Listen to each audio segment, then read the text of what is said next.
आप सभी को जय मसीह की द बाइबल पोर्शन में आपका स्वागत है। हमारा आज का वचन है व्यवस्था विवरण की पुस्तक 4 अध्याय वचन 1 से 14। अब हे इस्राएल, जो विधि और नियम मैं तुम्हें सिखाना चाहता हूँ उन्हें सुन लो और उन पर चलो, जिससे तुम जीवित रहो।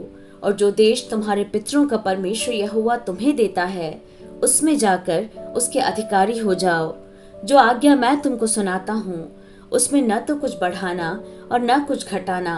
तुम्हारे परमेश्वर यहोवा की जो आज्ञा मैं तुम्हें सुनाता हूँ उन्हें तुम मानना।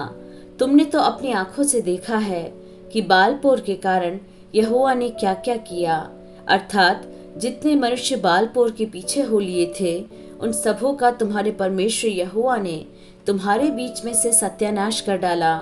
परंतु तुम जो अपने परमेश्वर यहोवा के साथ लिपटे रहे हो, सब के सब आज तक जीवित हो। सुनो, मैंने तो अपने परमेश्वर यहोवा की आज्ञा के अनुसार तुम्हें विधि और नियम सिखाए हैं कि जिस देश के अधिकारी होने जाते हो उसमें तुम उनके अनुसार चलो।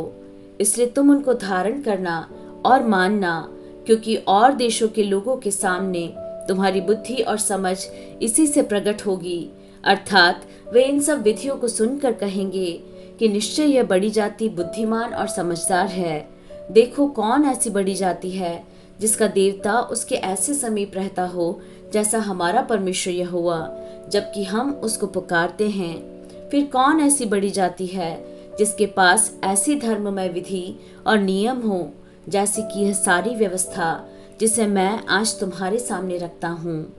यह अत्यंत आवश्यक है कि तुम अपने विषय में सचेत रहो और अपने मन की बड़ी चौकसी करो।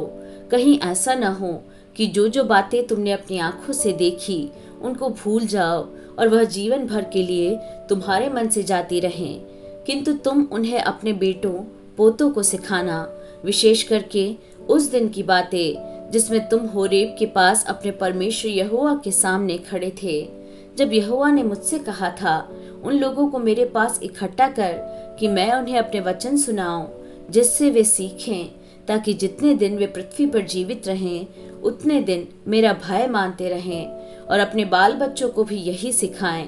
तब तुम समीप जाकर उस पर्वत के नीचे खड़े हुए और वह पहाड़ आग से धधक रहा था और उसकी लौ आकाश तक पहुंचती थी और उसके चारों ओर अंधियारा और बादल और घोर अंधकार छाया हुआ था। तब यहोवा ने उस आग के बीच में से तुमसे बातें की। बातों का शब्द तो तुमको सुनाई पड़ा, परंतु कोई रूप न दिखा, केवल शब्द ही शब्द सुनाई पड़ा। और उसने तुमको अपनी वाचा के 10 वचन बताकर उनके मानने की आज्ञा दी और उन्हें पत्थर की 2 पाटियाओं पर लिख दिया। और मुझको यहोवा ने उसी समय तुम्हें विधि और नियम सिखाने की आज्ञा दी, इसलिए कि जिस देश के अधिकारी होने को तुम पार जाने पर हो उसमें तुम उनको माना करो।